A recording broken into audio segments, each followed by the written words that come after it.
Good evening. I call to order the Lakewood City Council study session of November 7th, 2016. Will the clerk please call the roll? Paul. Here. Wickman. Vincent. Here. Roybal. Here. Harrison. Here. Johnson. Here. Shakti. Abel. Here. Coop. Here. Franks. Gutwein. You have a quorum. Fantastic. Well, I'd like to welcome everybody tonight, or those folks who might be tuning in other means, maybe online or on TV. And we have a couple different presentations, starting with the Head Start Annual Report. And I'm going to call up first Community Resource Director Kit Newland. And while she's coming up, I want to congratulate Kit and her staff.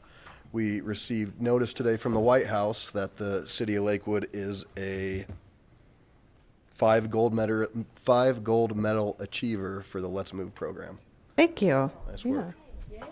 Yay. Thank you. I told the mayor earlier this evening I wish that there was money attached to those gold medals. They're not giving us any money, so. And good evening, Mayor and Council. Kit Newland, Director of Community Resources. And we have a Community Resources filled night tonight, so I just wanted to take this opportunity. Some of you know Brent Berninger, our Family Services Manager, but not all of you, so I want to take this opportunity to introduce Brent. He's going to come up and provide you with the annual report for Head Start, and then we have some other information to share with you after that. So come on up, Brent.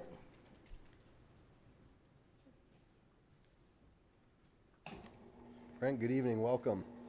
Thank you. Thank you, Kit. Thank you, Mayor Paul and City Council members.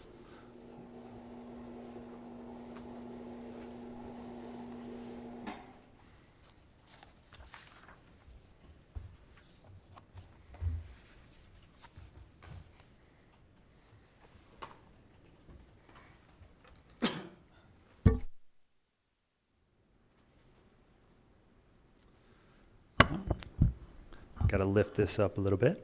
Well, thank you. It's an honor to be here this evening with you, especially since I have the privilege of speaking about our Head Start program and giving you the Head Start annual report. Just a quick overview, as Kit mentioned, I'm fairly new to the Family Services Division. I started back there in April, and I have been just overjoyed with getting to work with that group of staff and just to see firsthand all the great things that go on in Family Services. So just a quick overview.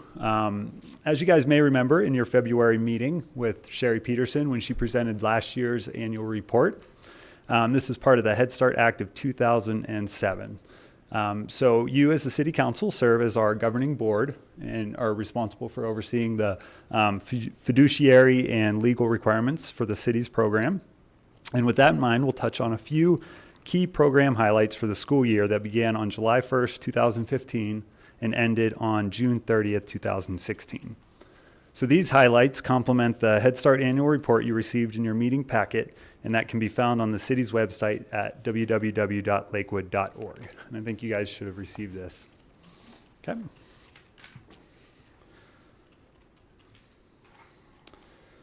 So as a quick overview, part of the Head Start governance process requires guidance from two primary groups. The first is our advisory committee, which is appointed by the mayor and provides program oversight. Current members of the 2016-2017 school year are Karen Harrison, Charlie Abel, and Sharon Vincent. They also served during the 2015 and 16 school year, as did Councilwoman Shakti. It should also be noted that the Policy Council is another key part of the Head Start governance. We have the Policy Council with one parent representative from each classroom, 2 community representatives, and 1 past parent. Looking at the Head Start and some key facts about the program, our program serves a population that is at 100% of the poverty level or lower. So for Head Start, any 3- and 4-year-old that meets those qualifications is eligible for our program. We also implemented a program this year for the first year, which was our early Head Start program for anyone from birth to age 3. And that was a very successful program this year. All totaled, we had 120 funded enrollment and 139 total children this past year. We had an average of 10 people on our waiting list, and there were over 6,000 volunteer hours committed to the program through parent volunteers and other community members. And then one of the most exciting parts about the program was that 64 of our children are now transitioning or have transitioned into the kindergarten program for this school year, which is something we really strive to do, is prepare those kids for that transition. And then in regards to the early Head Start program, we had 3 of those children also move from the early Head Start program into the Head Start program as well. So that was another rewarding aspect. Looking at the locations throughout the city, this map provides you the different locations during the 2015-2016 school year. You can see that we had sites. This map includes our early childhood education programs as well. But for the Head Start programs, we operated at Daniels Head Start, 11th Avenue Head Start, Green Mountain Head Start, the Lasley area, and then the Patterson complex as well. So we had 5 locations devoted to our Head Start program throughout the city.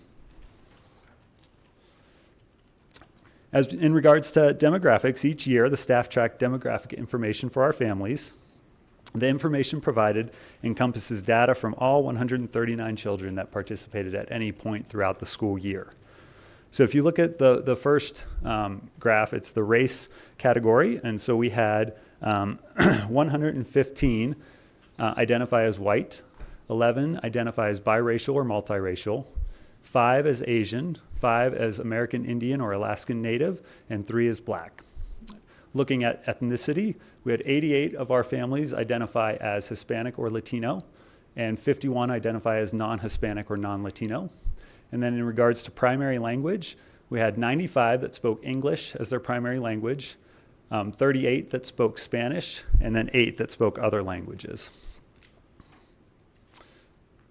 Along those same regards, the family statistics show that 2 parent families comprised 55 of our population. Of those 55, we had 9 where both parents were employed. We had 34 where one parent was employed, and then 12 with neither parent employed. And then when you look at single parent families, we had 72 total. We had 41 where the parent was employed and 31 where the parent was unemployed. And then military families comprised 3 of our families. Now, when it says unemployed, that doesn't necessarily mean that they are not working by choice. Sometimes it could be that they're also enrolled in a degree program or looking to get a degree. So that could factor into those numbers as well. Turning now to the program budget, the federal grant supplied us with $1,011,370 to support the program.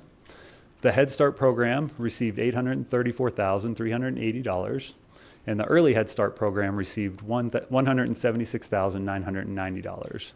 So of that $1,011,000, the city commits to match 20% of that in-kind donations, and that meant that the city contributed $252,843 to help support this program. 208 of that went to the Head Start program, and then another roughly $44,000 went to the Early Head Start program. And then we are also supported to provide meals to the families through the Child and Adult Care Food Program. And that was $82,360 contributed to help provide meals for the students throughout the day. And that meant the total program budget came to $1,346,573. Now the fun stuff, some of the program highlights throughout the year. So each year we try to do as much as we can to involve the parents and the children into a variety of activities. One such activity was the family game night. In November of 2015, 82 participants took place in a game night held at the Lakewood Link Recreation Center. Families gathered to play board games with their children and staff members and were each able to take a board game home with them to continue to use throughout the year. Throughout the year, parenting classes are also offered in both English and in Spanish. Some of those subjects would be cooking matters to teach healthy recipes that parents can make at home, excuse me, and then body safety class as well. And there's a variety of other topics too. This was the first year of a 2-year grant through the Culture of Wellness in Preschools. We were able to implement a range of programs and activities aimed at increasing daily healthy eating and activity for preschool students, staff, and parents in early childhood centers. Some of the features of our Early Head Start program include attending gymnastics classes together, Surfside Spray Park, and then learning more about our community, which is the picture featured there at the right-hand side. And those are called socializations, and that's an opportunity for parents of birth to 3-year-olds to get together in a social setting, not only for their own benefit, for their children's benefit as well, in order to have a time together. And then finally, the health services that we provide to the families, which is a vital part of our program. You can see that we offered vision screenings, oral health screenings, preventative care services, disability services, and mental health services throughout the year. And the detailed statistics are in your annual report there. And then lastly, one of the main focuses of our program is school readiness. So we're trying to do everything we can to make sure those children that are transitioning from our program into kindergarten can make that transition as smoothly as possible. And what's fun about these numbers is you can see that we track progress at 3 different times throughout the year using a TS Gold, Teaching System Strategies Gold system. And in the fall, the numbers are usually lower in nature. Obviously, kids are coming into the program, returning from summer or new to us in the program. So those numbers start lower, and that's your light purple number. The blue at the top is the benchmark number. It's a little bit hard to see. Those numbers are broken out more in detail in the annual report. Then the purple, the solid purple in the middle is the winter testing, and you can see that they all advanced quite a bit. And then by the end of the year, the dark bar at the bottom of each area, you can see that our children, by the time they're ready to transition to kindergarten, are almost exclusively at or above the accepted norm for that area. And you can see they're broken up into 6 categories. They're social, emotional, physical, language, cognitive, literacy, and mathematics. And to see the progress that those students make and to know that they're prepared for kindergarten is really something that we take great pride in, and the staff do a great job of getting them ready. So with that, I'll open it up to any questions. But before I do, I just want to say thank you so much for, number one, the Advisory Council for the support you guys play, and then for the City Council as a whole for your continued support of such a great program, and for the guidance of Sherry Peterson. I'd be remiss if I didn't mention her as our Head Start Director and all the great work that she and her staff continue to do on a year in and year out basis. So thank you very much. All right, Brent. Well, thank you very much, and I want to thank the council members who serve on this board. Appreciate the time and effort that you put in, and I will defer to them with the first questions. Councilor Harrison and then Councilor Abel. Not questions, a comment. And this is the second year that I've sat as part of the Head Start Advisory Committee, and I want to tell you, I am so pleased with what this program does, how many lives they touch and how well they touch them, and how great a program it really is. Sherry and her staff, and now you too, Brent, really do a phenomenal job of outreach and really do a great job. So thank you very much. Thank you. Councilor Abel. No questions from me either, just a comment.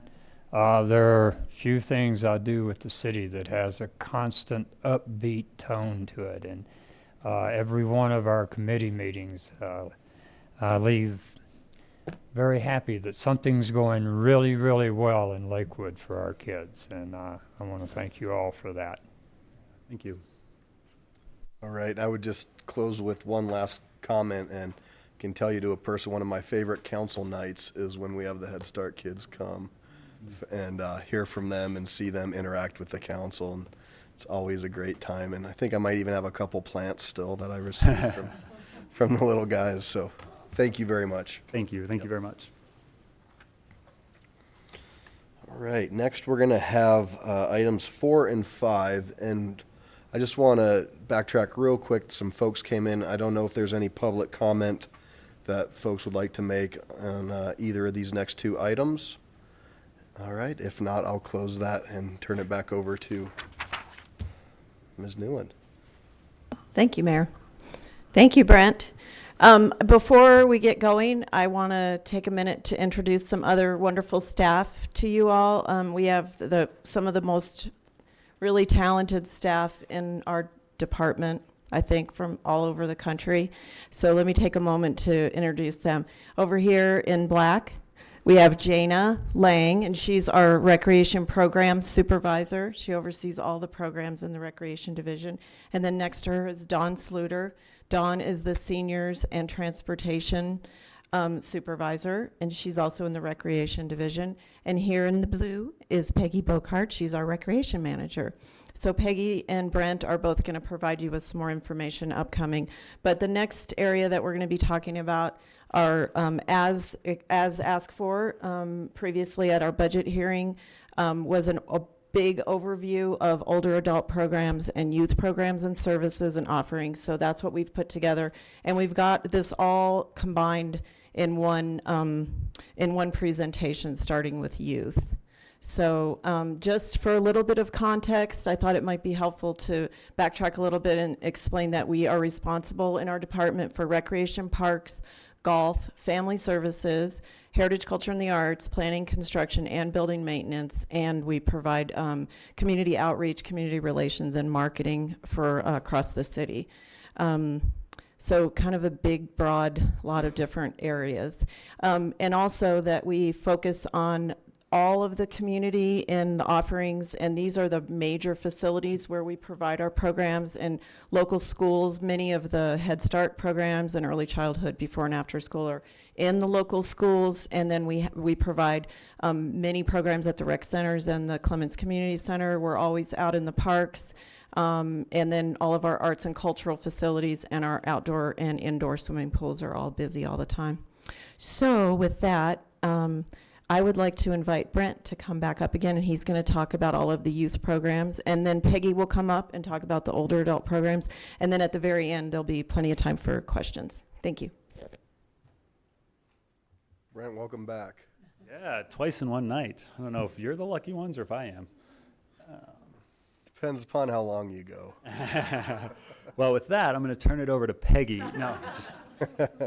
All right. So, touching on some of the youth programs that we offer in community resources, a few that you see there on the first slide are the Head Start and Early Head Start programs that we just touched on.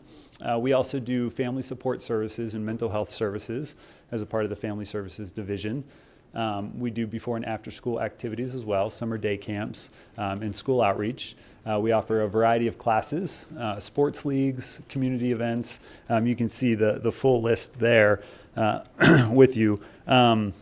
A few of the highlights from this past year that I can touch on are supporting working parents with before and after school childcare, and that's become an increasingly larger need in the last several years. Providing facilities for thousands of youth sports participants at our parks throughout Lakewood, and we feel that's a vital way to keep kids active and involved.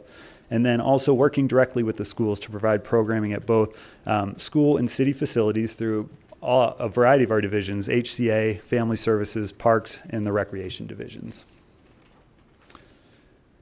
So parents in Lakewood are provided quality before and after care at 5 Lakewood locations, with 130 families utilizing these services this past year. We had programs operating at Belmar Elementary School, Foothills Elementary School, Lasley Elementary School, Rooney Ranch Elementary School, and Carmody Middle School.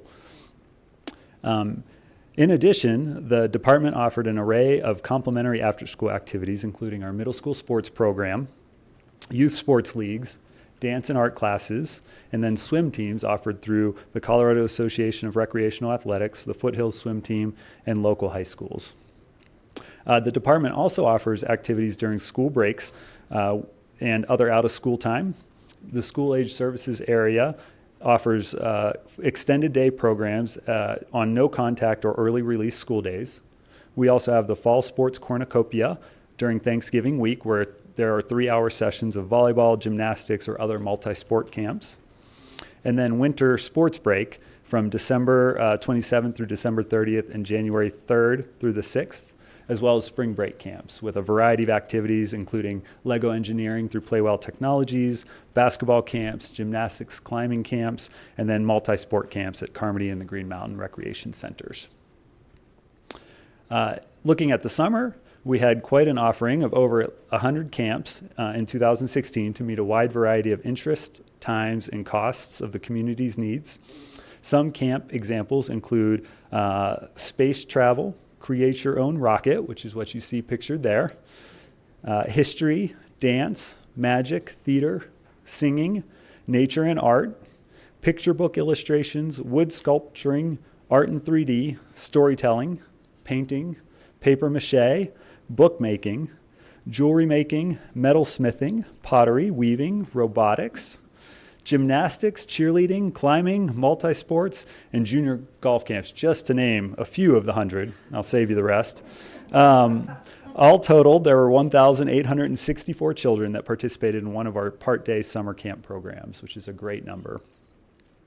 In addition to the options just mentioned, we have licensed full-day camps. We had a camp for 7 to 10-year-olds called Camp Odyssey at Belmar Elementary School. We had Camp Eco at the Divinity Cottages for 9 to 12-year-old children, and that was for outdoor activities primarily, so they spent a lot of their time at Bear Creek Lake Park as well, learning to sail and do other outdoor activities. We have Camp Galaxy at Lasley for 5 and 6-year-olds, where we offer plenty of field trips, arts, sports, swimming. And then we also have a part of our, a complement to our Head Start program, which is our Junior Explorers Camp at the Patterson Complex for families working for younger children. We also had the RISE program, which stands for Recreation Inclusion Services for Everyone. You'll hear more about them next month, but they offer a program for individuals with disabilities. Camp PAHA is for children ages 6 to 17 years of age, and then PAHA, Adults in Transition, is for 18 to 25-year-olds, and it's a way for those individuals to learn life skills that help them to be more self-sufficient. The department also offered a summer camp at Mountain Air Park again, as many of you are familiar with. The good news is that attendance almost doubled this year from 44 students in 2015 to 78 in 2016. Registration is free to students through grant funding to support that program. And finally, as a way to balance that program as well, we offered a pop-up play at Lasley Park, where staff would gather and run activities for children for an hour a day just to get them active during the summer months. And that was free of charge. Looking next at our meals that we provide, I mentioned the CACFP, or the Child and Adult Care Food Program, as part of our Head Start program. You can see that during the course of our year, we served 30,724 meals to Head Start students. That would be lunches, snacks, and a way for them to get their meals throughout the day, those students.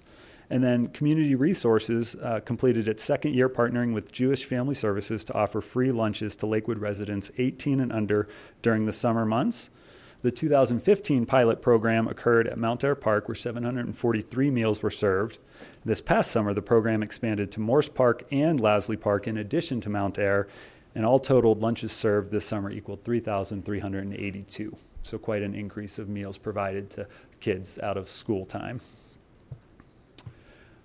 Turning now to program participation highlights from 2015, you can see that we had about 117,000 visits for swimming pool use.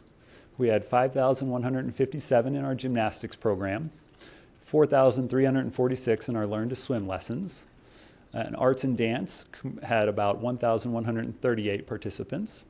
Our nature-based program saw over 1,500 participants come through. Our recreation, youth leagues, and middle school sports program had 2,412 participants. And then our recognized youth sports organizations that use our city facilities for participation had 4,579. And then you can see we had 516 on our local swim and dive teams. And then in addition to the programs listed, we had about 9,300 youth participate in various recreation activities such as camps, sports, leagues, and middle school sports, some of which we've touched on earlier. And then thousands more youth attended various special events throughout the year. And another goal of the department is to connect youth to nature. Sadly, the average youth spends less than 30 minutes a day in nature, which is just a fraction of the generation previous. And that's why we are proud of the work that we're doing with youth at our very own Bear Creek Lake Park. Some of the highlights there were our campfire program for families had over 700 attendees throughout the summer.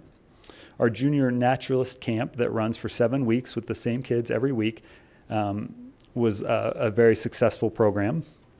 We had a bear cub program for 3, 4, and 5-year-olds with 23 participants this summer. And we had nature hikes.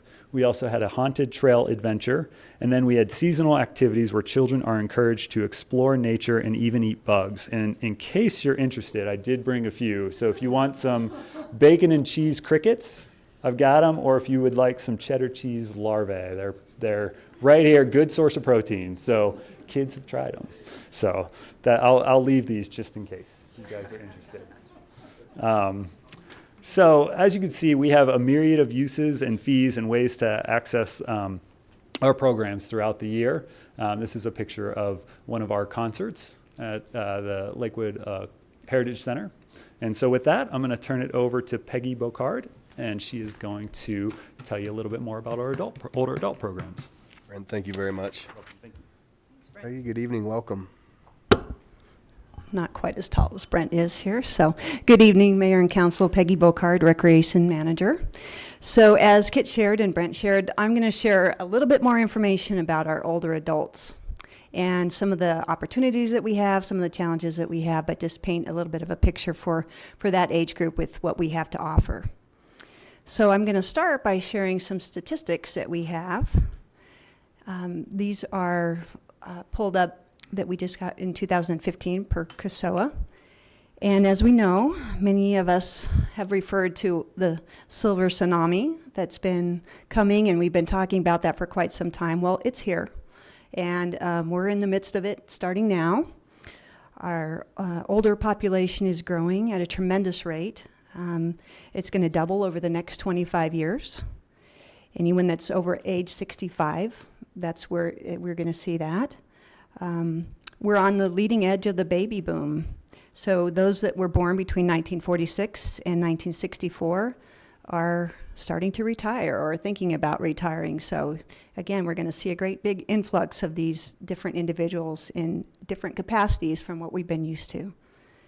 So the projections for our community shows us at or above the national average for growth within the city.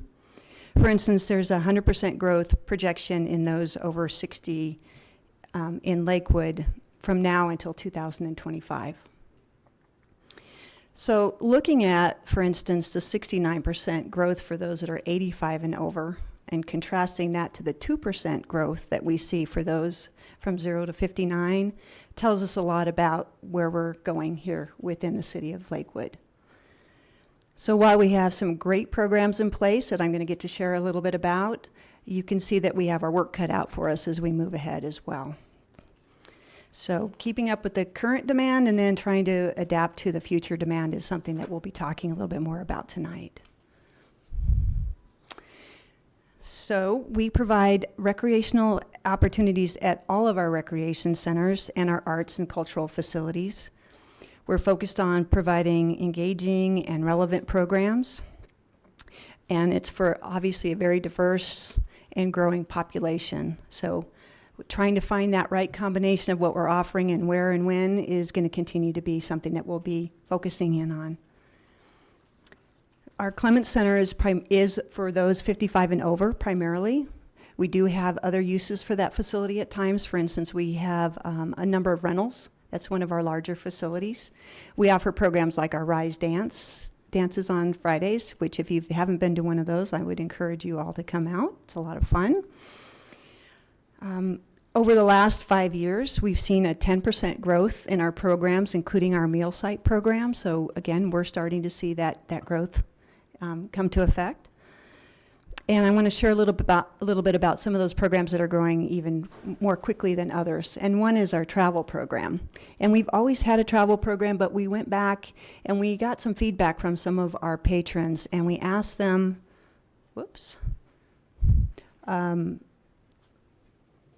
we asked them what they might like and where we were hitting and where we might be missing. And we got feedback that we needed to drop our prices a little bit with that. So our average trip now is about $40 and includes a lunch, so it's a great value. So those have grown tremendously. I think Brent set me up here. With some of our programs that have been most popular is the Denver Mob Tour. Who knew? That's the first time I'd heard about that, but has a waiting list. Don might have to share more about that. And going to our own Heritage Center where they did a hayride and got a tour and got to have lunch, and a lot of individuals that we had brought on that said they'd never had an opportunity to go to that facility. So it's been very positive and helped with some cross promotions as well. And our one-day workshops have taken off as well. So you can sign up for a workshop for Tai Chi or watercolor and spend a day and really immerse yourself in those particular activities. So we're shifting and changing as those needs are presented to us.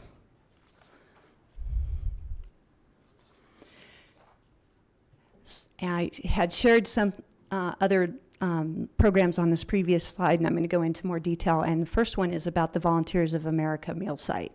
This is a program we're very proud of. It's a congregate meal site for those 60 years and over.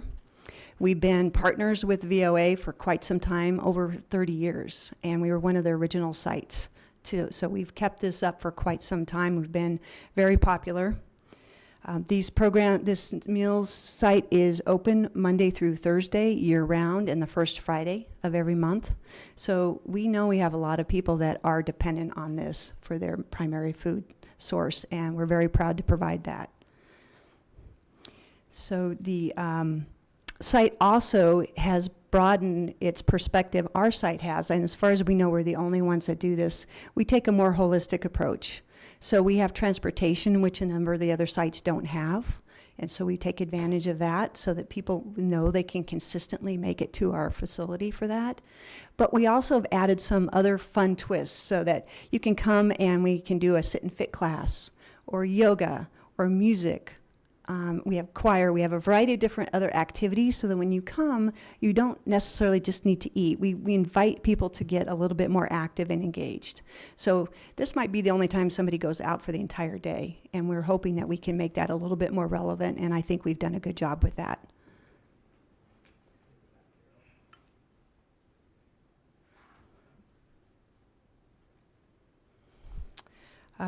The participation has grown by 20.5% since 2011.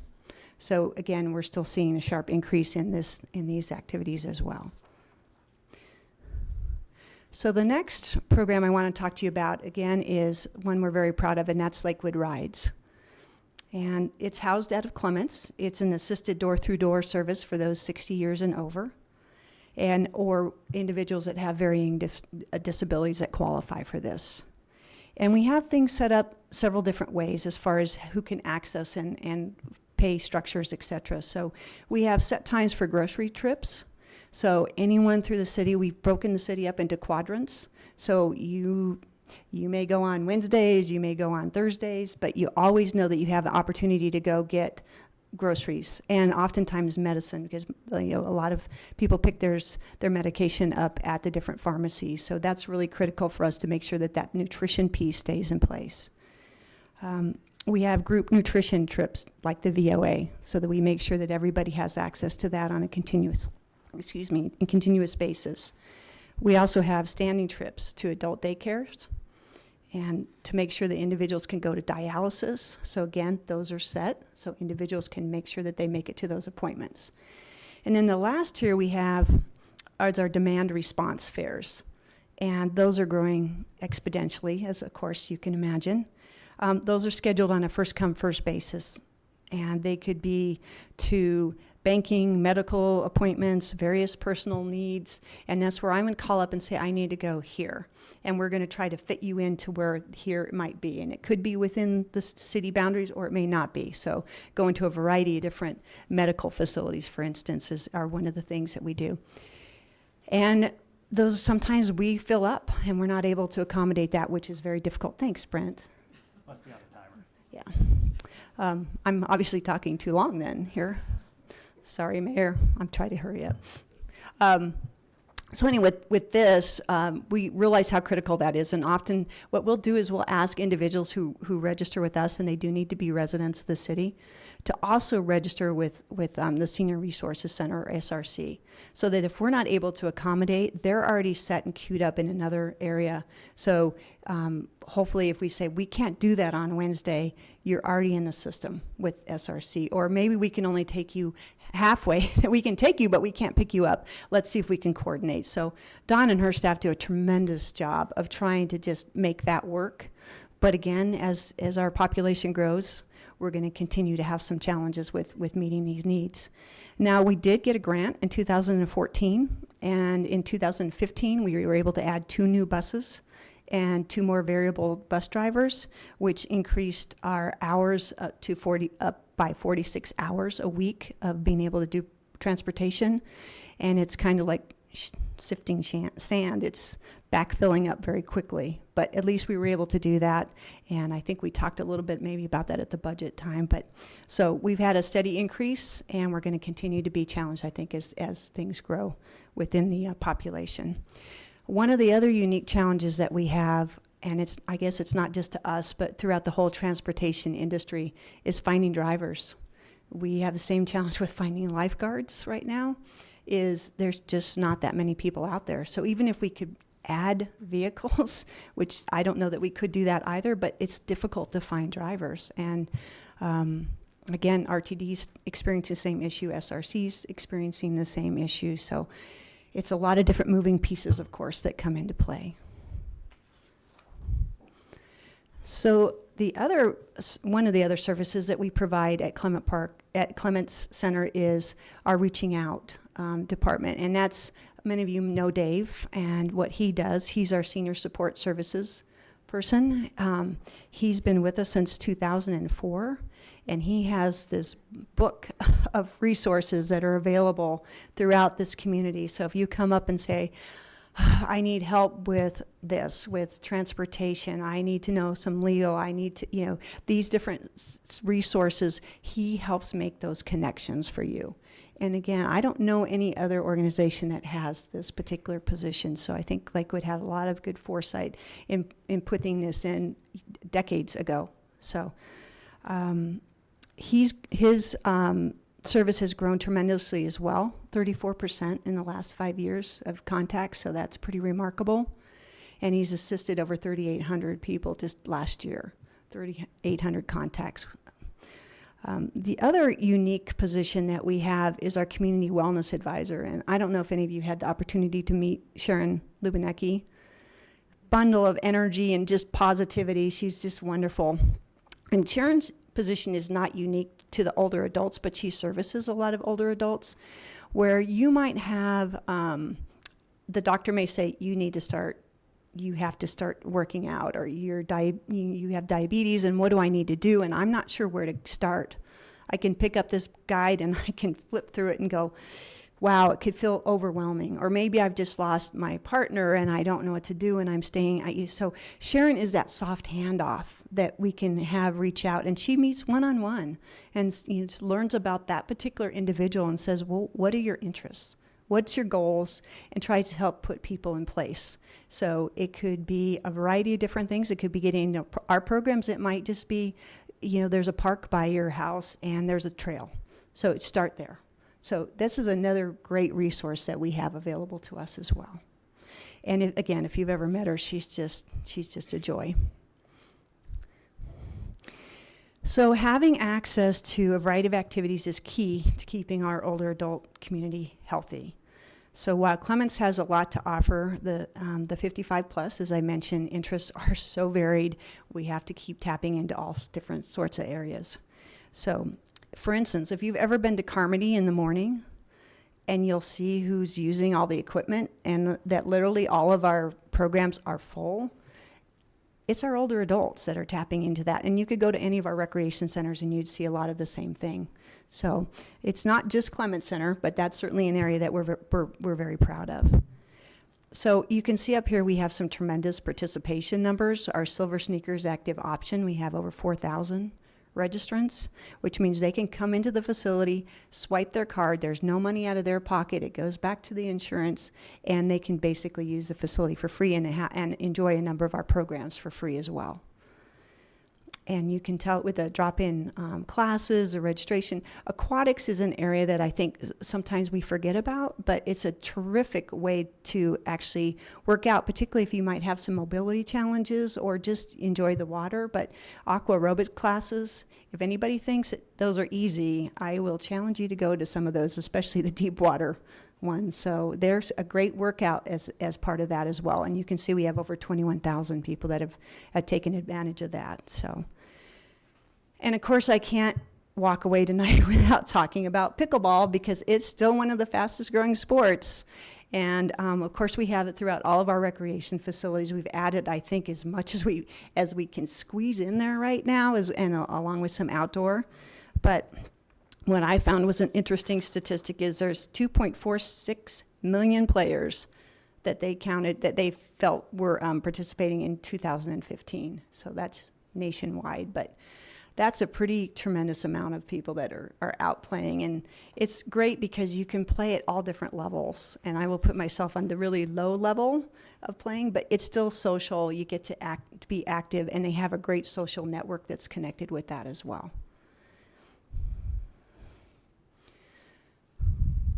And then we have a number of other activities throughout CR that we do that's age-friendly as well. So as you can see there, again, not just one facility, not just one area. It's going to take all of these to be able to make sure that we can meet the needs of our older adult community. We have the golf courses that a number of people enjoy. That's their thing to go out and do. We've got tennis courts, volunteering, hiking, trips, working. We have a lot of people that work at our front desk that may have retired and come back and want to have some interaction. And the Senior Naturalist Program, a whole wide array of different offerings. And what we're doing is we get more information. We have a number of people that serve on committees, myself, Jana, Dawn. We get information and we try to continue to adapt to what the information is that's shared with us. So, for instance, we know that a number of people that are older adults are still working. Right now, our Clements Center hours are 8 to 5, Monday through Friday. Well, if I'm working, I probably don't have an opportunity to go and use that facility. So we just launched a couple of classes that are starting on Saturdays, and we're going to start to build on some of that so that we have more reason to draw people into that facility. We do a try before you buy program. So if I'm interested in something, I see it in the guide and I say, that sounds good, but what is that really? You can come in and we'll let you try it out, and then you can decide if you want to invest or not. So that was some good feedback that we received as well. We obviously do cross promotion in all of our different facilities and activities. And then last but not least is affordability and just how are we adapting to some of those particular needs. So with that, this past year, we launched a new scholarship program that I think we've shared a little bit of information about with you. It's called the Lakewood Possibilities Fund. Now, we've always had a scholarship program, but this is a new, vibrant one that we've just pretty much did a reset on. So I'll share a little bit about that.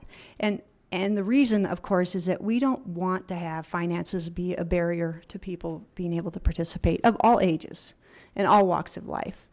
Our goal is to try to break down those barriers and invite people in to be able to enjoy what we have to offer. So we added this fund this last year, and it supports participation for all Lakewood residents who demonstrate a financial need.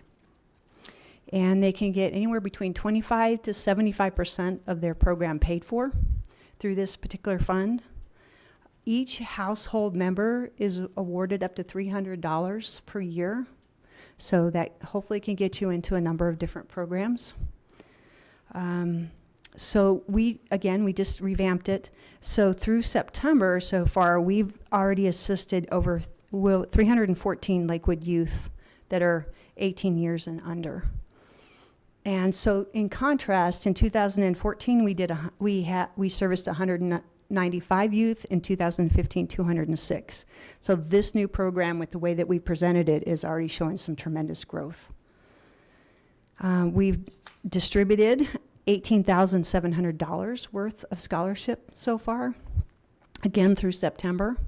And this program does not receive funding from our general fund.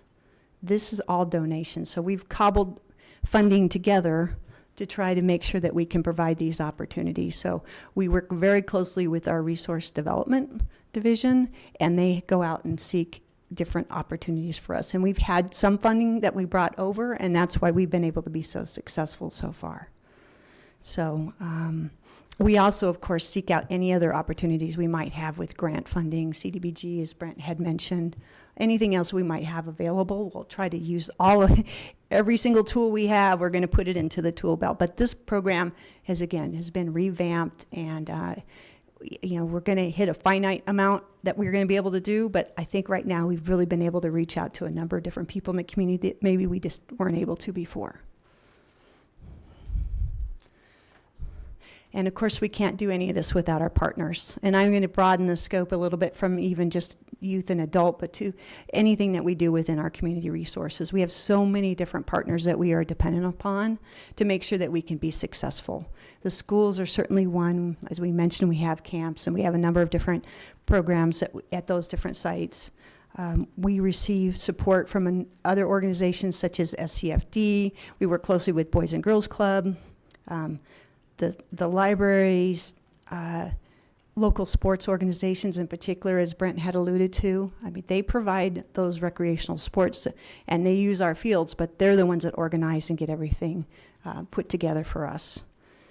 Friends of Paha with our program, you'll hear from them in December about what all that they do to help support that program as well. So I could go on and on. I think you understand that we've got a lot of different people that we're dependent upon. One more here.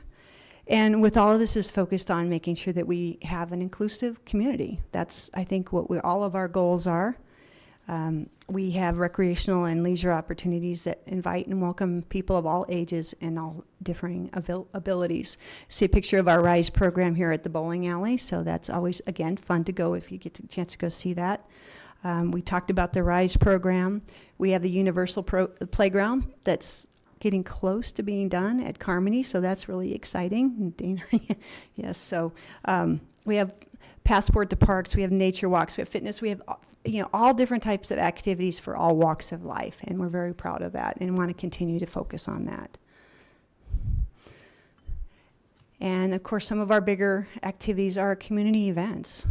There's some great pictures with that.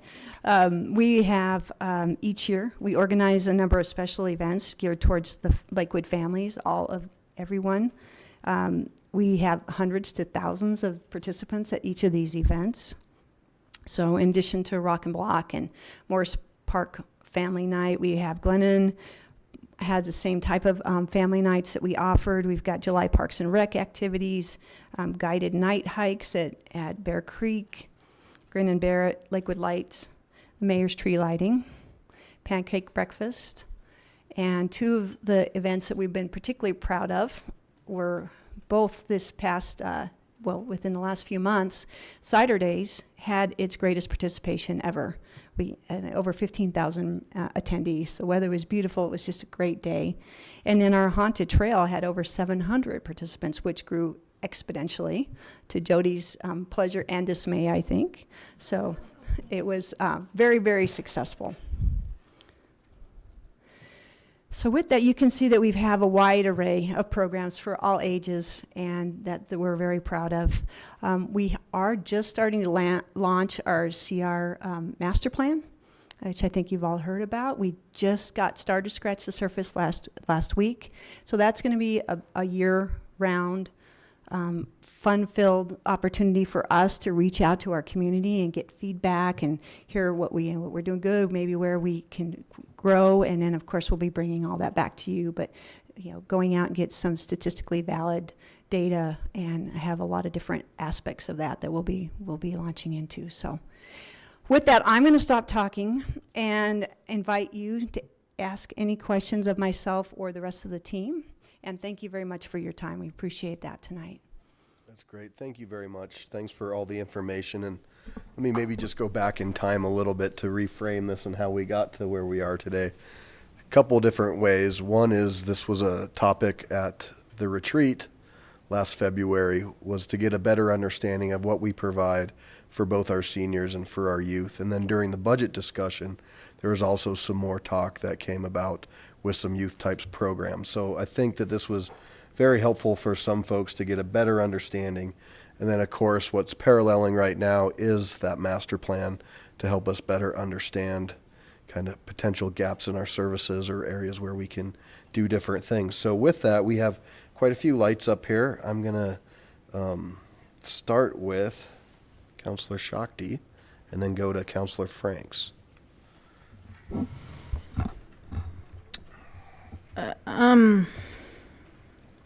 Maybe I'll divide it into seniors and youth. For youth, there's a lot of thank you for all that information. I guess I would say if we were to invest more money into youth, how do you think we could do that most effectively? At this point in time, the best answer is, I believe, is to add dollars to our scholarship funding. It's money that the staff work hard to get donations to try to help with those programs, to get kids and families, adults into those programs, and to get them access. And if we had some more money, we could specifically target areas where we know they're, for example, schools where they're free and reduced lunch, high percentages. We would be able to promote the scholarship dollars. Right now, it's word of mouth. It's staff mentions it if somebody says, they can't afford it. A lot of the dollars are used for our youth and our middle school sports programs. So we would be able to do more specific outreach if we had some more money. Okay. And then we're doing both topics right now? Sure.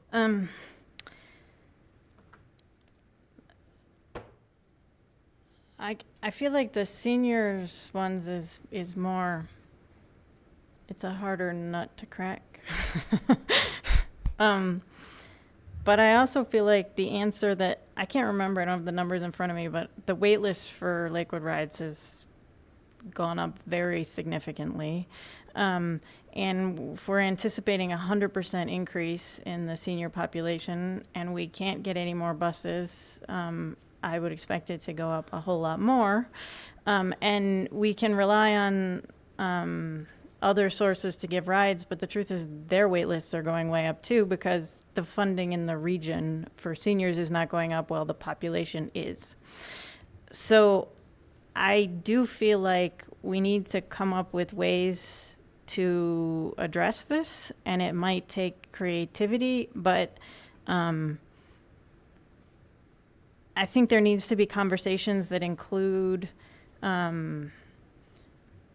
transportation people, our staff, but also people who know about, different options and what other cities have done,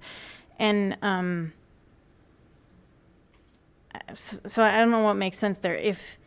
If there was some sort of creative thinking and pilot project to try some new game-changing thing, it probably depends on a lot of the details, but I feel like that's the kind of thing we need.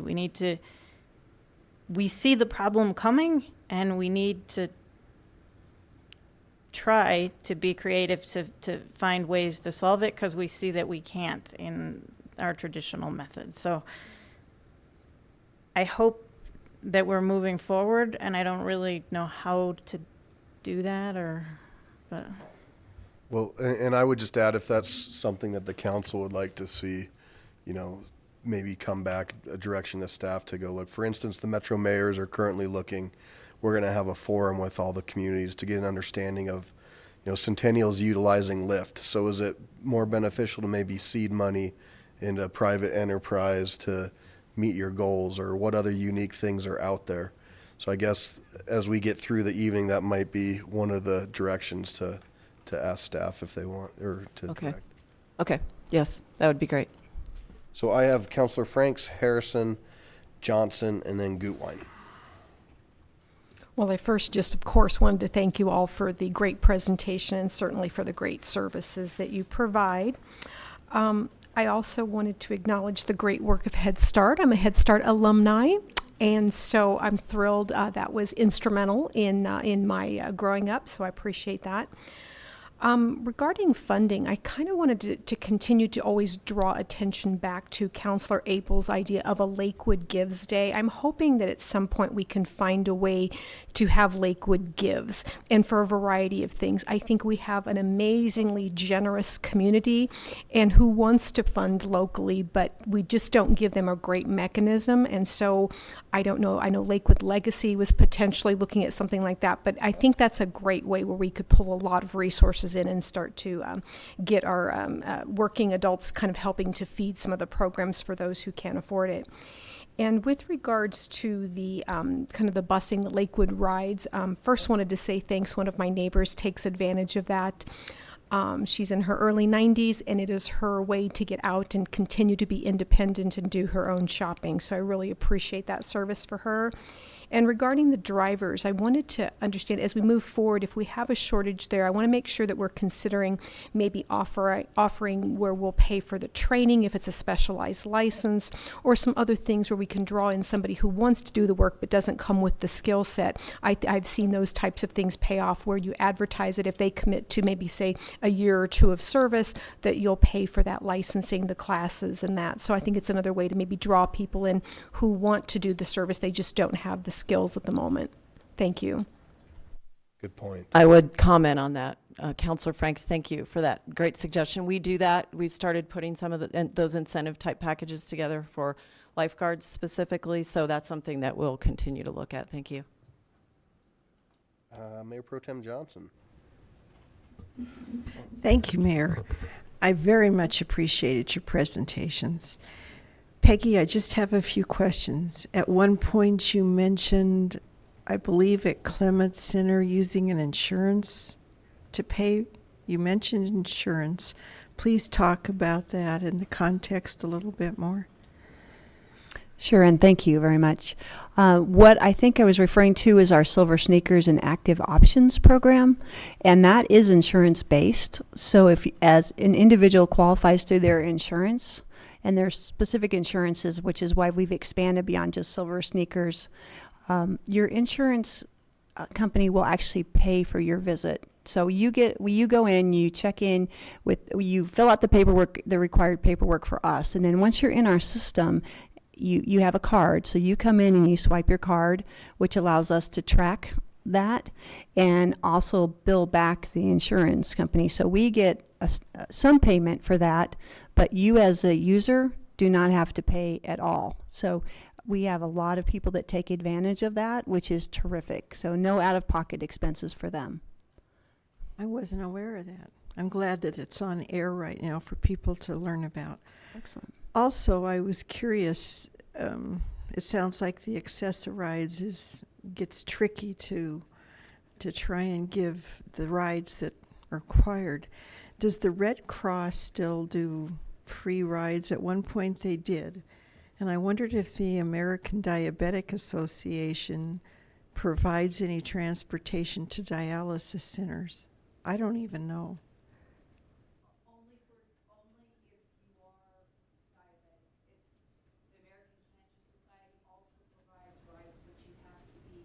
Have cancer and be going to cancer treatment. So it's very specific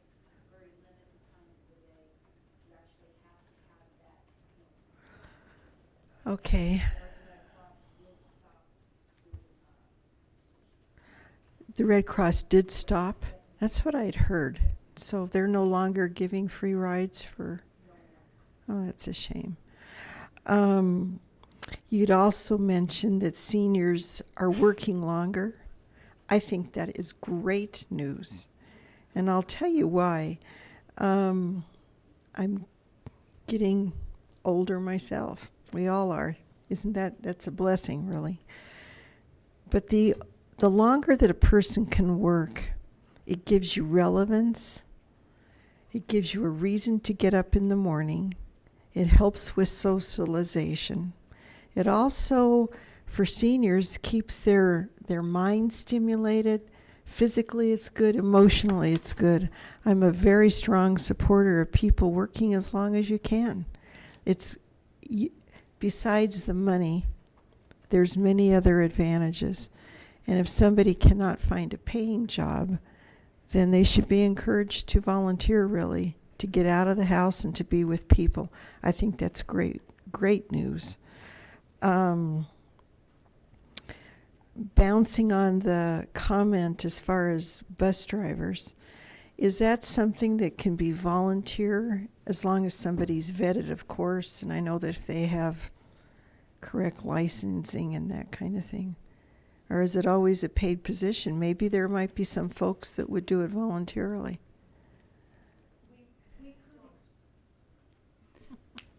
So we're going to bring Dawn up so everybody can hear this, and she's definitely our transportation Yes. expert. So Evening, Dawn. I could share information on that, but she's going to do a much better job. So thank you. Thank you. Well, thank you. It's a pleasure to see all of you this evening. Yes, there is opportunity with volunteers. We have explored that. Many of you may be aware that Seniors Resource Center does have a volunteer program of volunteer drivers. The caveat to that is again, it's a little difficult to find volunteer drivers to drive some of the buses.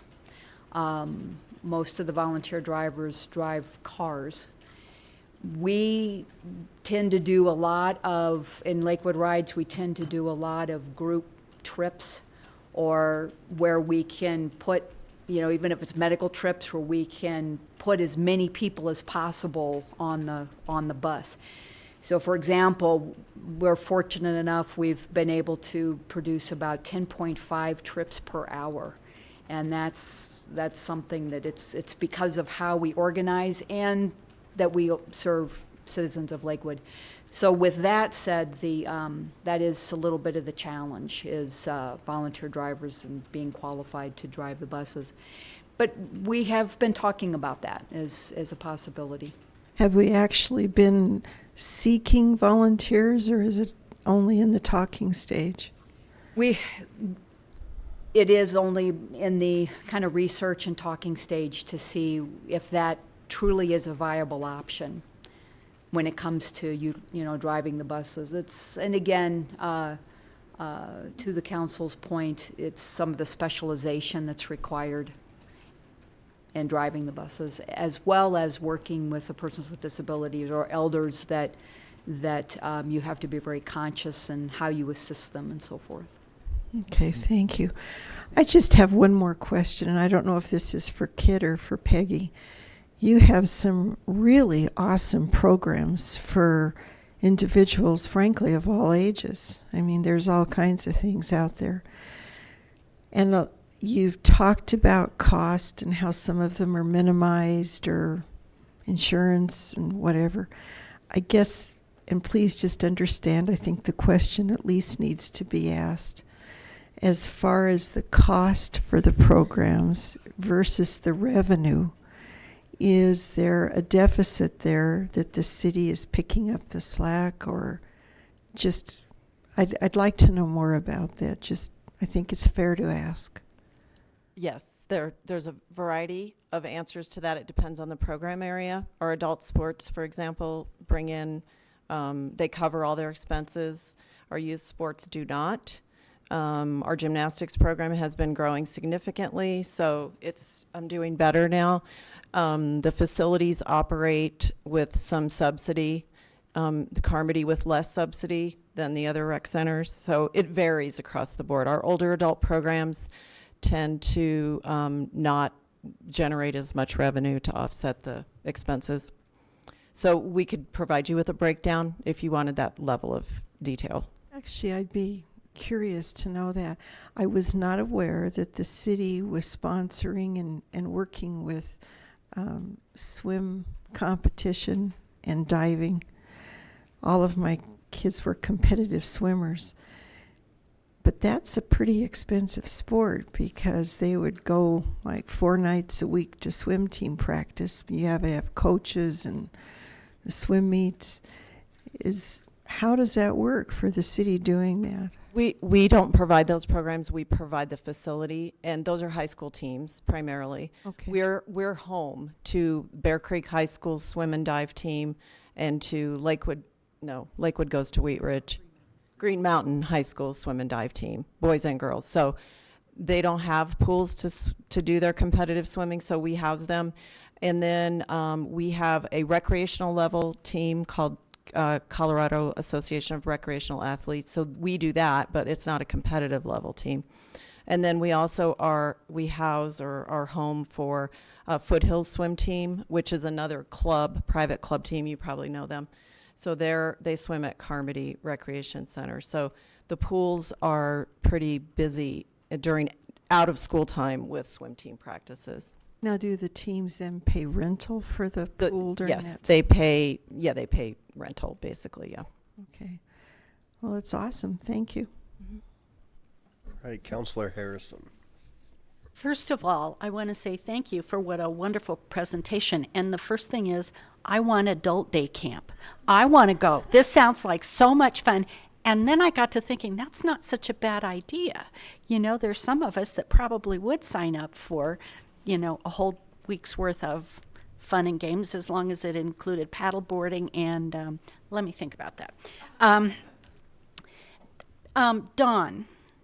You've come and spoken to Ward 5, and one of the things that I loved about your presentation was the cost of if you would talk about the cost of the rides and how and how you work with SRC, because I think that's really important for the council to understand, as well as all of the people that would be sitting and listening. So, Yes, ma'am.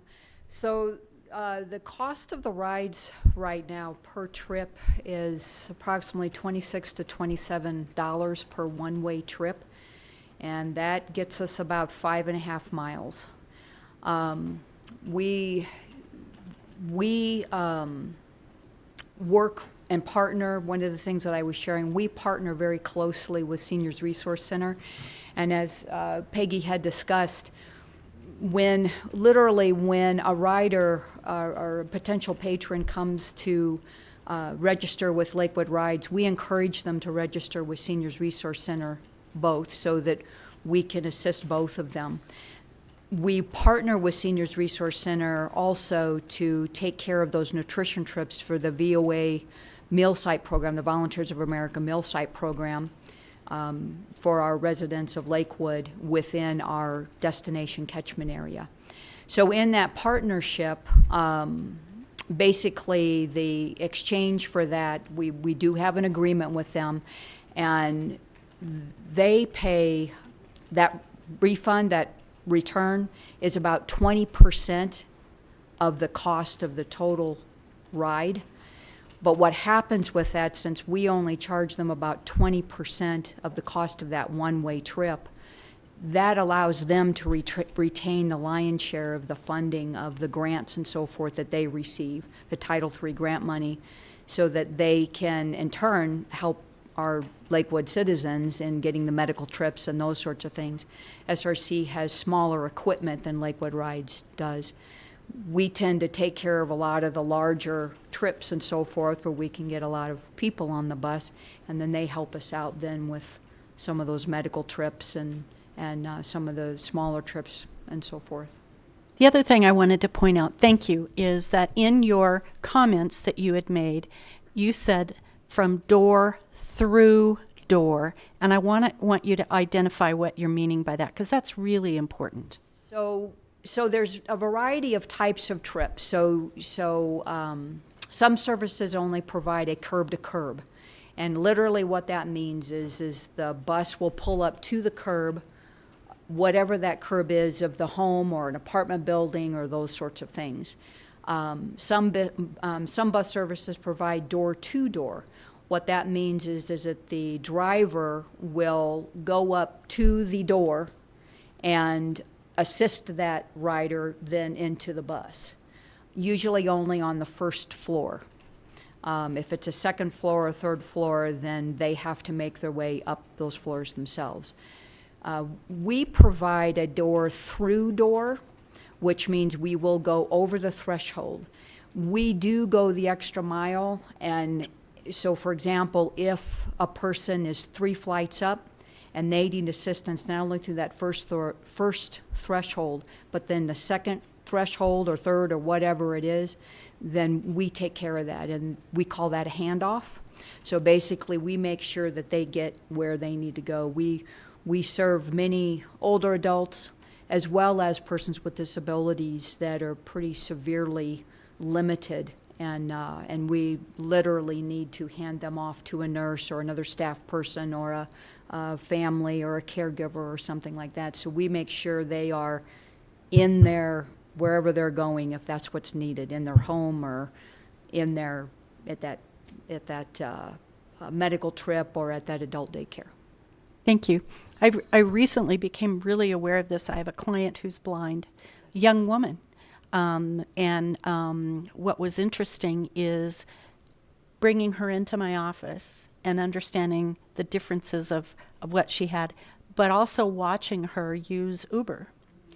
And it made me really nervous to see her climb into a car with her service dog, which is probably the best thing that she had with her, but climb into a car that she didn't really know who the driver was and trust that that person was going to get her to her next stop. And it really made me very nervous and made me kind of aware of this is an issue that not only do our older citizens have, but also a different family of people with different kinds of disabilities, that this is a real issue, that they need to have that safety. So thank you very much for doing that. I really appreciate it.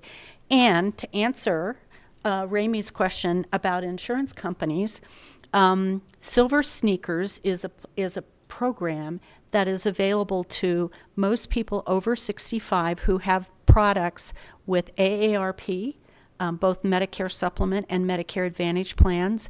Anthem Medicare supplements are now offering Silver Sneakers as well. And there's another look-alike program that some of the other carriers are looking at. And it is a phenomenal program. And you're exactly right. It's a way to keep older adults more active because they don't have to take the money out of their own pocket to pay for a trip to the gym. And it really provides that socialization as well as keeping them active. So just FYI, it's a really neat program. I really think it's a fantastic thing, and I'm glad that the City of Lakewood participates in that. It tends to be the local recreation centers that participate, not necessarily private clubs, private athletic clubs, which another reason why it's so important for our people to have it. So great job. Thank you very much. Adult Day Camp. I'm signing up. I want paddle boarding, okay? So I have Counselor Gutwein, Vincent, and then Abel. Thank you. Also, first want to thank you so much for the presentation, but also all the work throughout every day in and day out to keep the community resources programs running for us. I know that I personally and my family take advantage of as many as we can, and it's a very big part of our life, like many families in Lakewood. So thank you so much. I also really love the all ages approach that many of us have been talking about. It's so important in Lakewood, and that's something that I really hear from our community is as many things as we can that work for our seniors, our kids, and everyone in between, and also the differing abilities in all of those ages. A couple of questions. I really want to understand any gaps that we have, and I've talked a little bit about with you, Kit. But are we going to get a good understanding through the community resources master plan update about what gaps we have? If there's areas that are a gap, or particular ages, or Counselor Gutwein, thank you for the question. Yes, we're hopeful that we'll be able to do that. One of the things that's difficult right now is that there's no overall inventory of who does what in the community. So we know about some of our providers and some of the people who provide, in particular with youth, programs and meals, for example, and different types of activities. But there isn't one place where somebody is keeping a really comprehensive inventory. So one of the things that we're pursuing right now, in sort of side by side with our master plan process, is to get a fellow student from University of Colorado. We had a fellow that did some research for us last year in regard to how to communicate with older adults.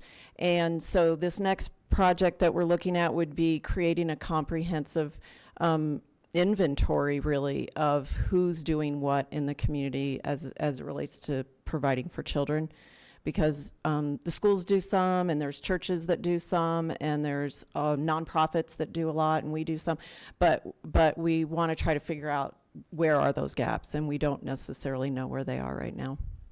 Okay, great. I would be very interested to get that information, and I love the idea of having a fellow researching that. That sounds awesome. Okay, I guess the silver sneakers questions got answered. Thank you, Karen. I guess I also want to try pickleball. I haven't tried it yet.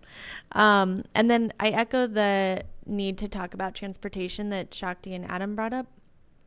And I would like to talk about it holistically in terms of all different kinds of transportation, but then also specifically for our seniors. And I think the idea of Lyft and Uber is very interesting. And I've heard a little bit about maybe doing certified programs where the drivers can get certified with the city, so that there's a trust factor there. And one more question about the scholarships. So if I understand it, anyone, any age would be eligible. And then are they able to use it for any program of their choice? Yes, they're able to use the funding for anything, or access to the recreation center. So, for example, they could use their money for a pass. Great. Okay. Thank you. Counselor Vincent. Thank you. I have a question. You said that you did Medicaid transportation for Medicaid? Yes, ma'am. Okay, and then do you get reimbursed for that? Yes, ma'am. From the Medicaid?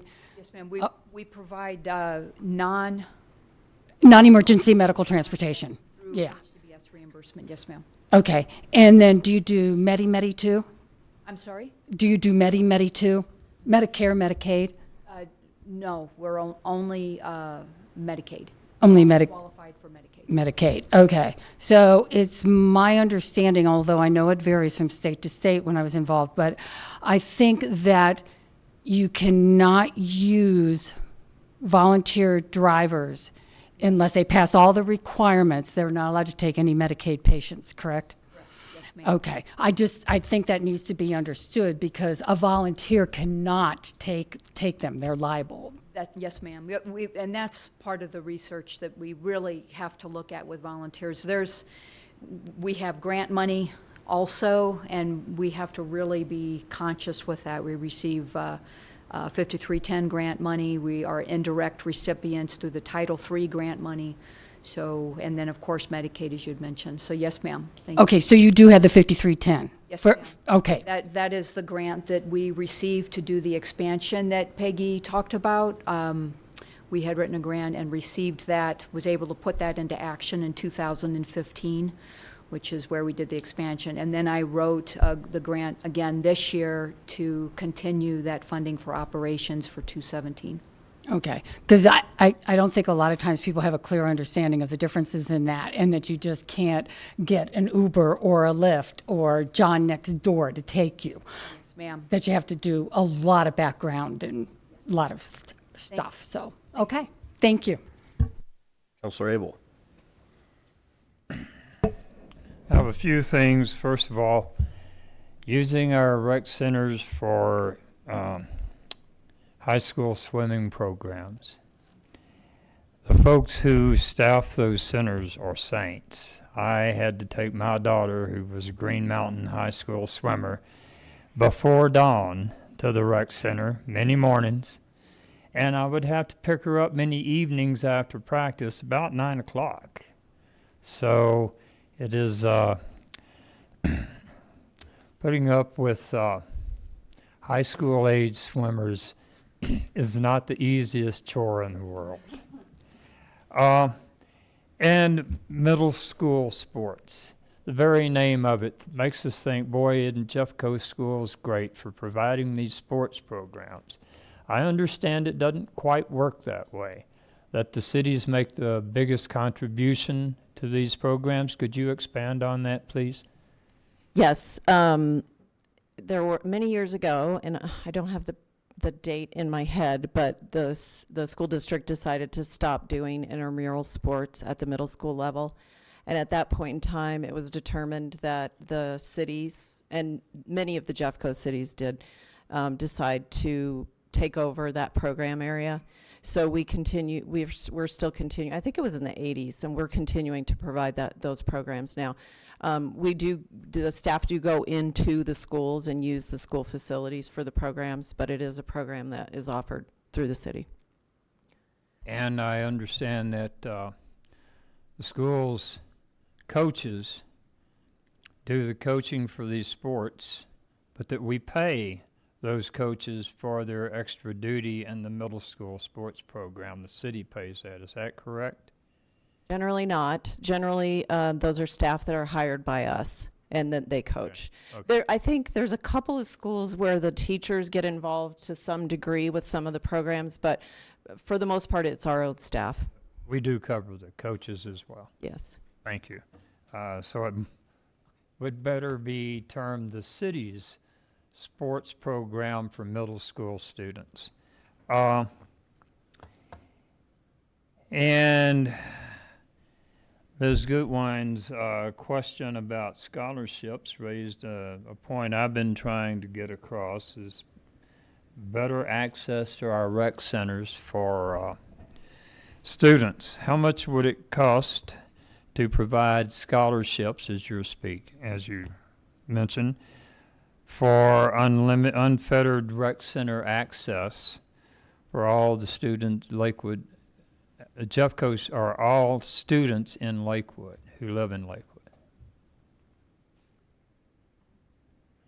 If it's that simple, then we can do without kids' rec center passes and just provide the scholarships. So I don't think that I can answer that question right now. I think I would need to go back and collect the right information to give you the right estimate for how much it would cost.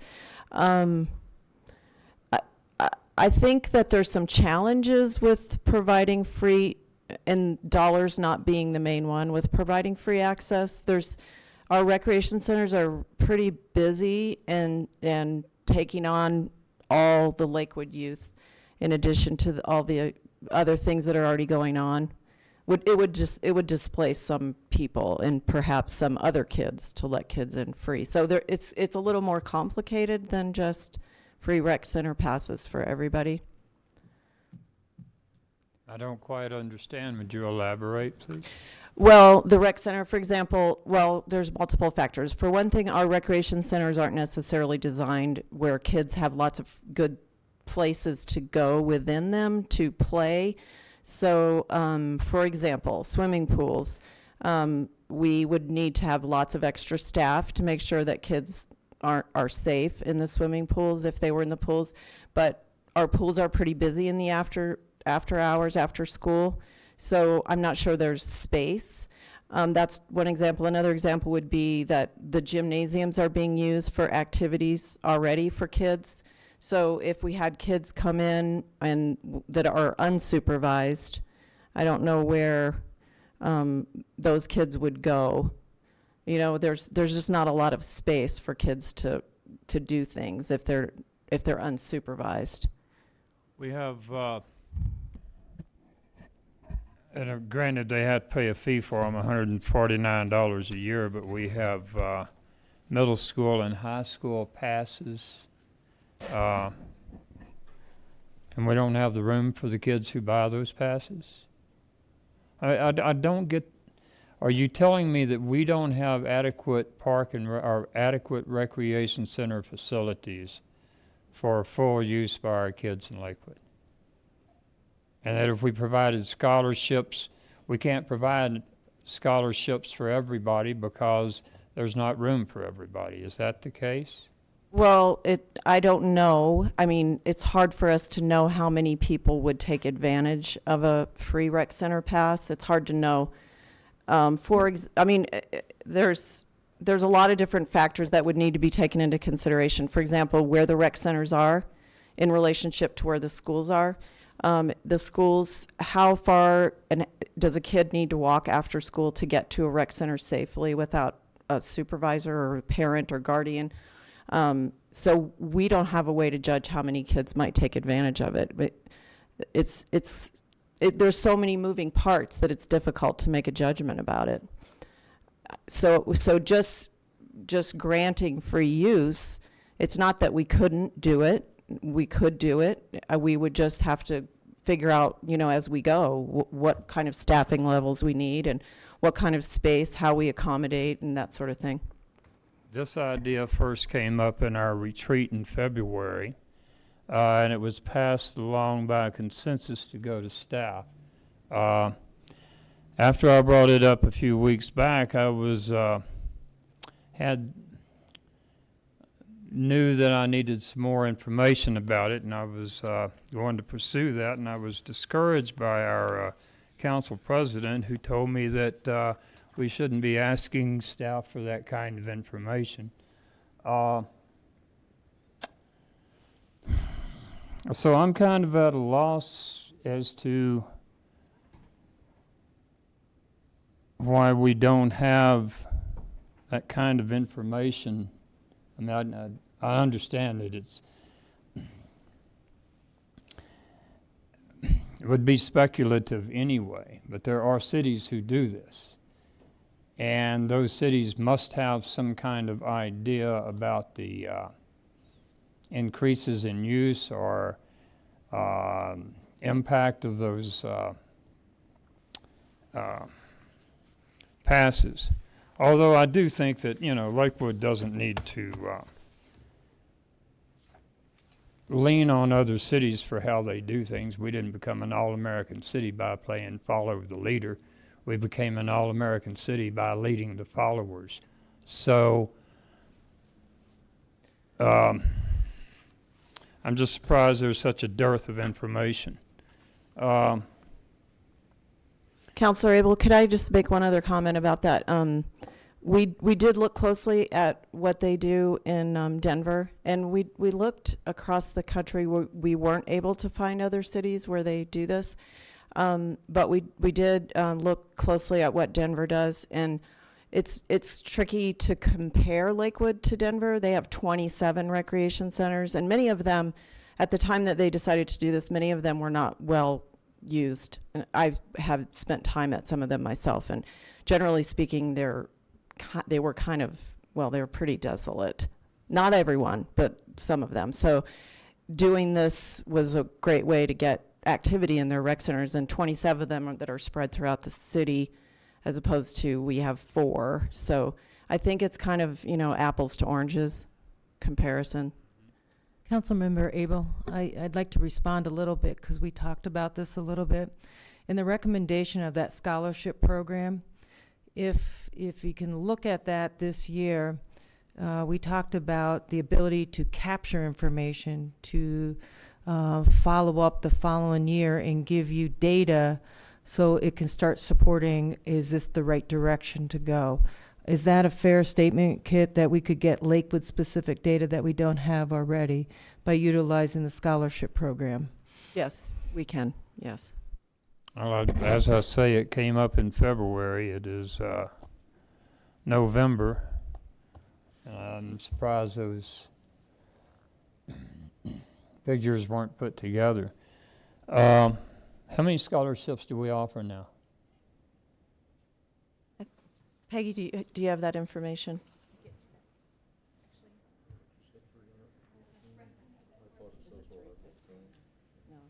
I think the dollar amount was 18,700. Yeah. We have 314 youth. Yes, yeah, Counselor Coop just said 314. That's right. Correct. And what does that cost us? $18,000. 18. 18,000. 18,000.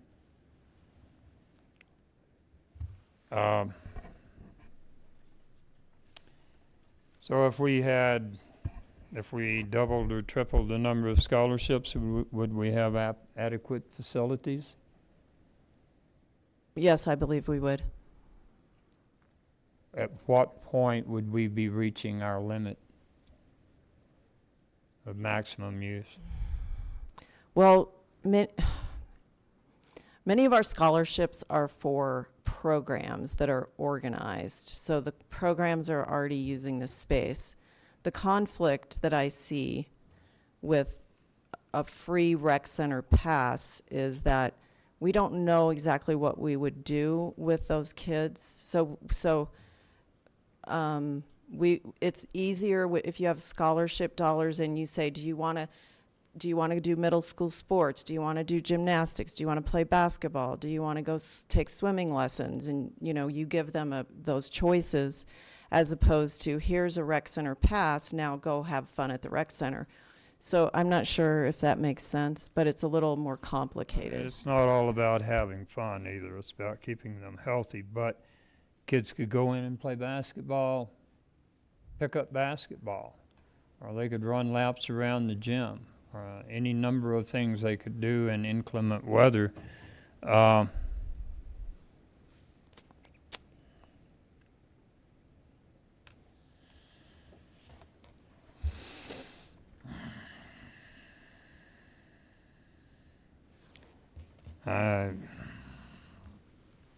Sometimes they can play basketball if the gym is not already being used. Understand. Okay. Not all those kids need programming. Some could go in and use the weight rooms. The middle school and high school kids who take advantage of their $149 passes, do y'all program them, or do they go in and generally do their exercise routine on their own? I think the age limit is 13. There's an age limit when they can start using the weight room on their own. And you were talking earlier about supervision. I don't believe that we allow kids under 12 to use our pools without an accompanying adult or older sibling. Correct. So we would probably use that same kind of guideline, so it wouldn't be that you had 6-year-old kids going in to go swimming. I would rather look at this in a more practical way. Also, there are a number of kids who aren't going to take advantage of these passes anyway. Yes. That's the kind of numbers I had hoped to get from Denver before I was cautioned not to ask. Have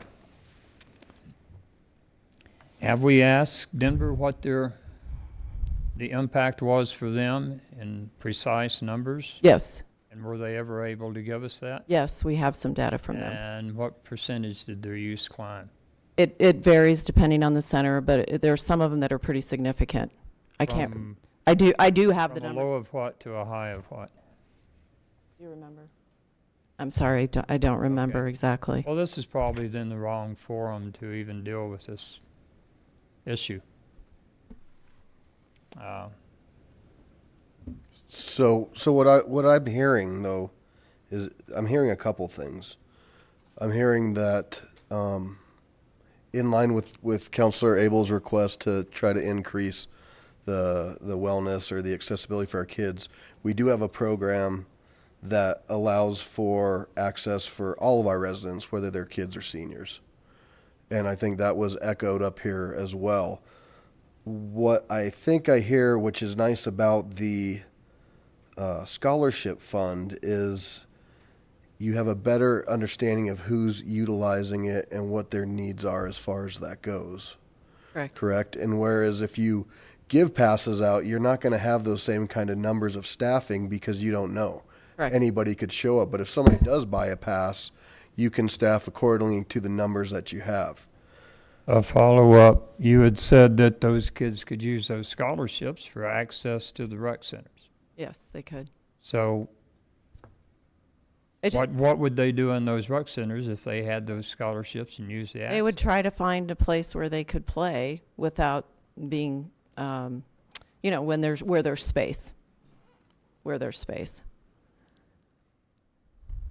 I think we're getting to the same point. I think it's clear that this could be an avenue for us to increase access and be able to have us get better numbers and better ideas along the way. So I think we're both kind of talking along the same lines as the same goal of what we want to have happen. And what staff is saying is this is a good way for us, a smart way, a strategic way for us to start this program by increasing access through a scholarship type program. And as I said, I'd be willing to do that, but who gets to pick and choose which kids get this access? Yeah, That's widely needed. Yes. What we would like to be able to do is to promote the scholarship. If we had some more funding, we would promote it more actively and do outreach to the areas where we know there's more need. So we don't have, with the smaller amount of money that we have now, it's not really promoted actively. Well, I'm talking about increasing the amount of money that for whether it's park and rec passes or scholarships that kids can use for access. Mm-hmm. But what I'm hearing is that doesn't matter how much money you get, there's a limit. Oh, eventually there could be a limit depending on how many kids take advantage. We either have room for all the kids or we don't.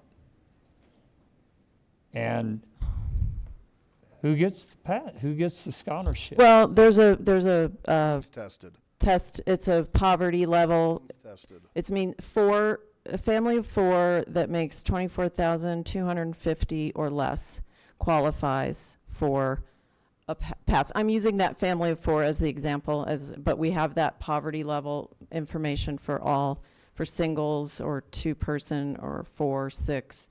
So those are the people that qualify for up to 75% of a registration or a pass. It just doesn't sound very inclusive to me. Thank you. All right. Mr. Coop. I have questions about the current scholarship program. You said it's all private donations. Can I ask where that comes from, where that money comes from? Thank you. It's a variety of sources. So our resource development division goes out and actively seeks support. So it could come from private companies, sporting goods, for instance, that maybe we have them put their logo on our shirts and they'll give us X amount of dollars, or just a variety of different contributors. And we've built this up, so we had a little bit of a bank to start with right now that we could initiate this program from, Counselor, and that's where we're seeking out other options right now, very actively seeking these out. And that's why getting the data and knowing who are the user groups and being able to pull up this information is going to be very helpful for us to go out and seek other support throughout the community. So it's safe to say that these amounts vary from year to year? Correct. That's greatly, minimally? Well, we haven't been as aggressive as we are now with wanting to develop this program. So yes, they could vary, they could flux quite a bit. But I think now that we're very set in what we're seeking, we have a much better criteria and much better process to go through to get this so it's more stable. But it's still going to be dependent upon, the generosity or who we're reaching out to, absolutely. Okay. The number given out so far for the 314 scholarships was $18,700. Correct. Is it gone now? Is there what is the amount usually in that fund? We were projecting that we would need $20,000, and so we were bumping up against that pretty quickly this year. And again, this is through September. We still have we have one more middle school sports that tends to take up a little bit of chunk of the funds. So we're right in there with what we think we might need, which, to Kit's point, is we just can't really actively advertise this if we know we have a finite amount of money, or we would have to find other means to be able to support it, really is what it comes down to. Again, our intent is not to turn people away. We're trying to actively seek out as many different opportunities as we can. Now, what would happen if next week you hit your $20,000 and then the next family comes up to or looks for help? What happens at that point? I think we've generally tried to figure out ways to support people's access if they need it, just by subsidizing their use, just not charging them or charging them much, much less. Okay, good. Thank you. Council President Shakti. So there are a couple things that I like about what you're describing. I mean, partly it's cool that you guys have taken this initiative and that the community has been involved in investing in this important thing. I like that it's targeted at the people who don't have the resources to pay for rec center passes. And it looked to me in that exchange, so $24,000 for a family of 4, which is pretty low. But you said that's for 75%. So for 25%, is it a different standard? Yes, thank you. It's a sliding scale, so depending on what the need is, the individuals or families who need more support are eligible to do that, up to 75%. Those that maybe don't need as much help, it's 25%. But when we have looked at our user groups thus far, it's clearly the individuals who need it the most are taking advantage of it the most, which is great to see. I also like that it covers the variety of activities, so it's really giving more choices to people. And this is just talking off the top of my head, an idea. Would it work? What if we said that we would match the money that you could raise, and that way it would be an incentive for people to give more money into the program as well? That's an idea. I do like the idea of investing in these scholarship programs. I also like the idea of keeping the community involved in investing in these scholarship programs. And then in terms of, I guess, what questions it makes sense to ask staff, I think that what I was saying was that it's important that if staff research something, it's something that all of council agrees on. And so that's why at the beginning of the meeting, Mayor Paul was saying that we will talk at the end about the transportation issues that I brought out, that clearly I thought that staff should work on, that staff isn't just going to work on those things. Instead, we're going to vote on whether this council, a majority of this council, thinks that's something that is worth putting staff time into. So I think that makes sense as a procedure. Councilor Gutwein?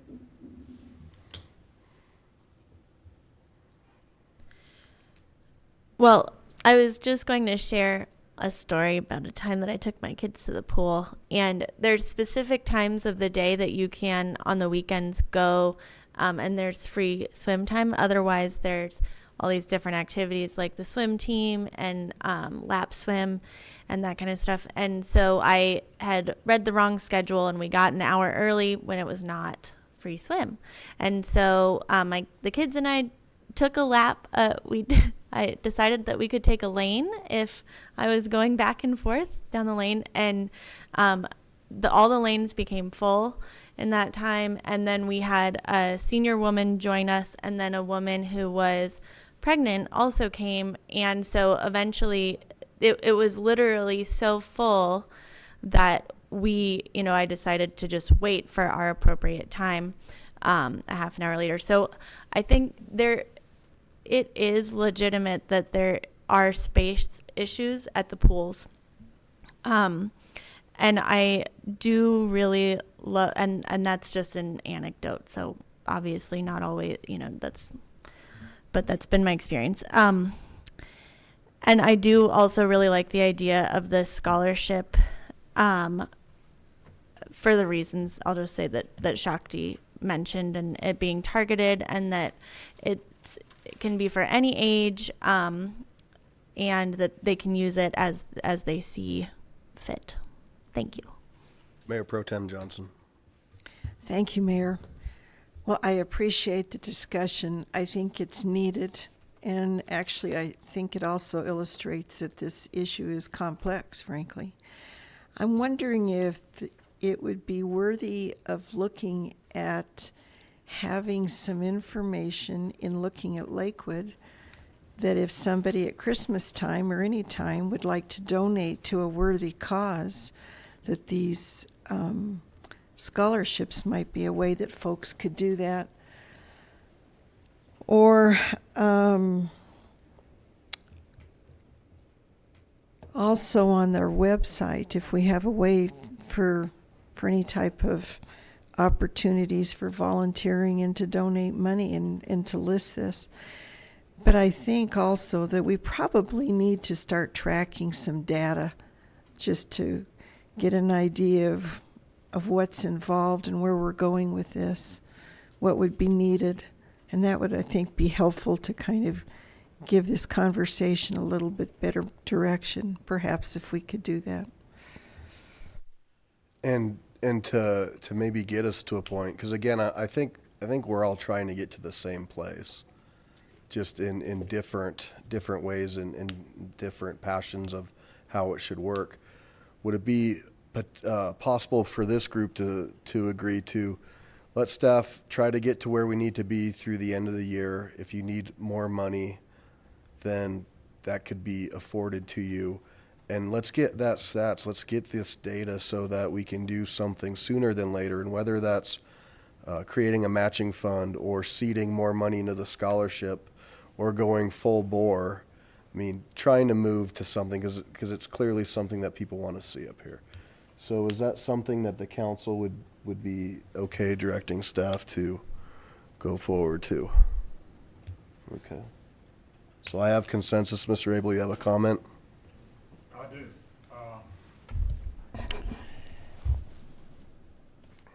I can see in your responses some frustration that you would love to be able to accomplish the goal, but just see no way to have it happen. I would like to see this body give y'all much more money for those scholarships or passes or however we want to look at it. We have endorsed the idea of healthy kids and brought the Live Well folks in here, and we're providing the Mount Air Forum for better diets. And as I say, that's only half of the equation. And I hate to add more to your frustration. I see how it hurts you to not be able to say, yes, let's do this right now. But I think we as a body need to know we need to figure out how to advance the issue of children's health and their ability to find ways to recreate and get the exercise they need. So I'm willing to go down any route that will get us there. But I do want you to know that I recognize your frustration with this, and I know it's a difficult task to try to deal with limited resources and unlimited need. But I also realize that people just over that $24,000 mark have a real hard time feeding their kids as well, much less getting them to a rec center or paying for their swimming and that sort of thing. I think it stratifies our community. And my comment about diversity is just that if you can afford it, you can go. If you can't afford it, you can look on. And I just find that to be sad. Thank you. Thank you. So the consensus, the direction is, why don't you take a look at what you would need to increase the scholarship fund to try to better meet some needs, and get back to us with that, and then let's start getting these numbers down and really start tracking the areas and the usage. So that'll give us a better idea of what our facilities can hold and can't hold, or where we might need in this master plan to look at. You know, there is talk, and there has been talk for some time, about a new rec center somewhere on the east side of the community or in some of our other areas. And that's an expensive proposition, but it's a conversation I think I'm hearing that this group would like to continue to have. So we're clear on that part. And then transportation, briefly. It was interesting. I went and spoke to a group of seniors who rely on taxi cabs to get around and do different things. And they said that when their Social Security checks come, their checks come all on the same day. So they can't get a cab for 2 or 3 days to do what they need to do with that money, because all the cabs are booked up. And I thought that was really an interesting thing. I've never even heard of it. But we do know that Senior Resource Center, that InnovAge, that Eaton Senior, that Lakewood, we all have transportation units. And so I think what I would like to recommend to council is that we do continue to look at how can we maybe team up in better ways and become more efficient. What kind of pilot programs could we look at if it's a Lyft or an Uber, and really start to have I mean, we're getting older, and it's not a 100% statistic that we're all getting older. So it's going to continue to be a need. But you do have Centennial that's trying to solve the last mile issue. They've realized that RTD and the call-in ride is very inefficient. And so now they've enlisted Lyft to come in and try to help. They also are trying to have programs where they can take seniors out and show them how to use transportation, so folks understand, because there can be sometimes a fear of not knowing. So I'd like to maybe, with the council's direction, see us continue to have that, look for innovative ways to go forward and come back and maybe start to look at ways we can increase that. So I have 2 lights up on that. That's Councilor Shakti and then Councilor Abel. Clearly, I agree with that proposition. I guess 2 parts I would like to add to that. One is, there's a lot of talk for a long time about this situation, and so part of me feels like we need to, not just here in the region, and we need to start trying stuff. But also, I'm not trying to push something that doesn't make sense. And so like you're saying, the different fee structures, and so clearly you all are the ones who can figure out what makes sense, even if it just makes enough sense to try it. Councilor Abel. I'd like to follow on the comment that Councilor Harrison made earlier about seeing an acquaintance get into that Lyft or Uber it was, without knowing who's behind the wheel. And as the mayor was saying, this could be a possible solution. However, unlike most carriage companies, Uber checks out its own drivers, and depends on governments to take their word for it that these folks are okay. Whereas if you're a cab driver, state checks you out, or the city, in some cases cities. I used to drive a cab, or a limo. Houston checked me out really well. Limo drivers, exactly.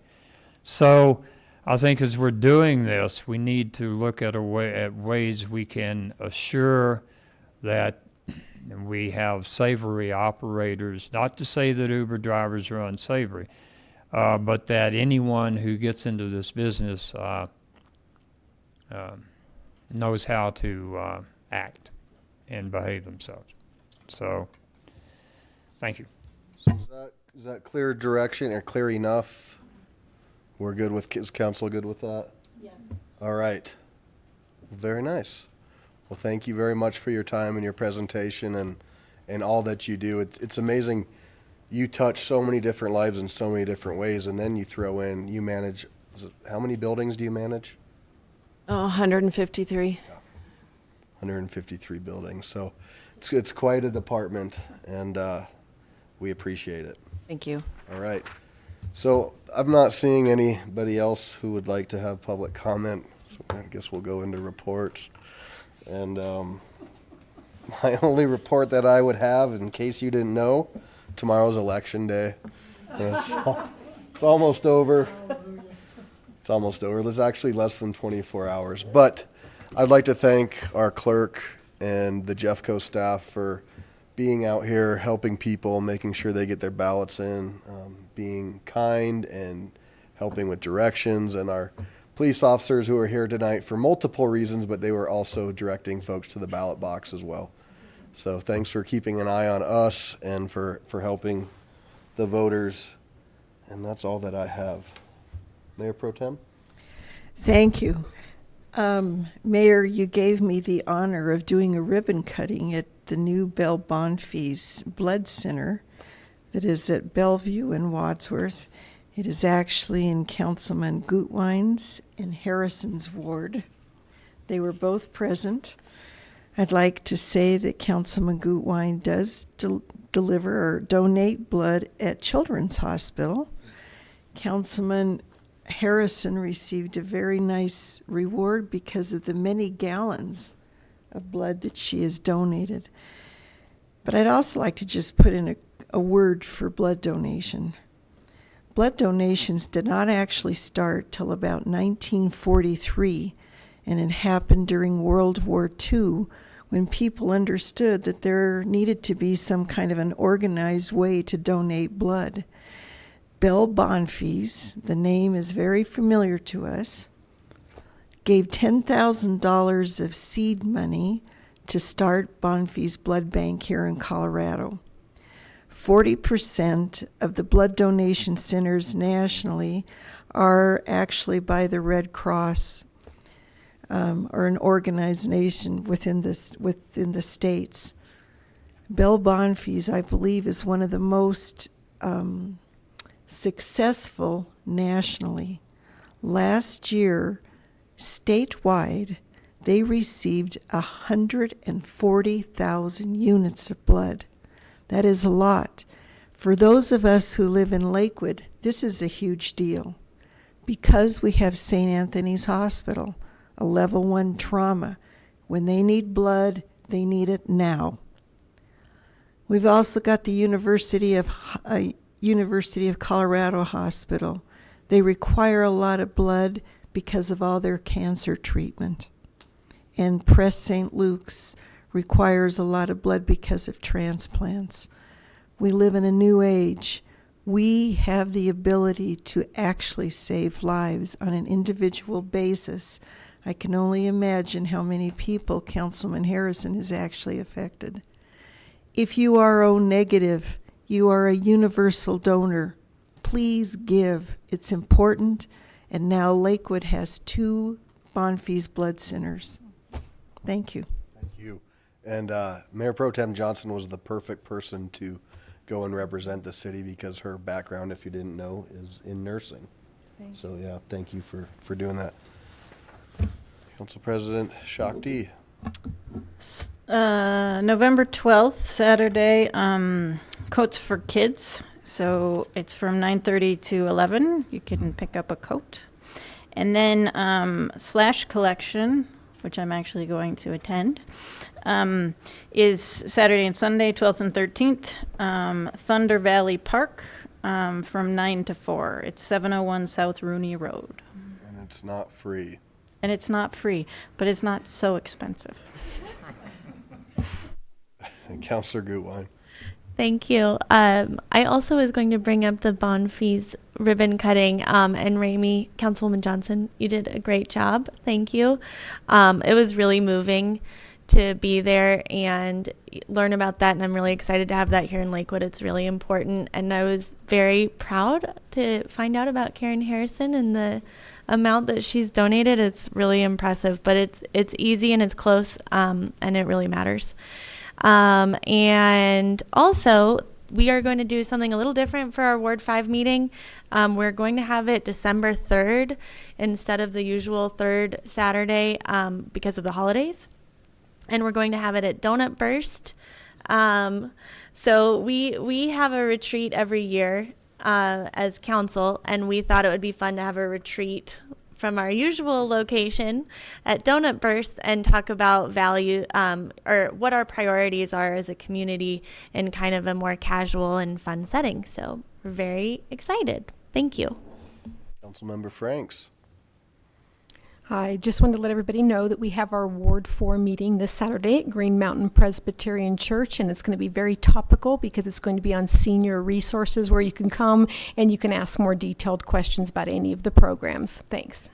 And I must say that Councilmember Franks became an expert on pickleball very fast into her career on council. So if you have any questions or anybody wants to know about pickleball or how loud the rackets are, or she is an expert. Councilmember Coop, I think Councilor Abel. I'm glad you mentioned that tomorrow is election day. Friday is an equally important day. It's Veterans Day. So I would urge everyone that hears my voice to go out and find a veteran or more, or 2 or 10, and tell them how much we appreciate their sacrifice in protecting our right to vote. Councilor Harrison. No report. No report. Ward 2 meeting is at 7:30 a.m. this Wednesday at the 40 West Arts. Ms. Greer, busy day tomorrow.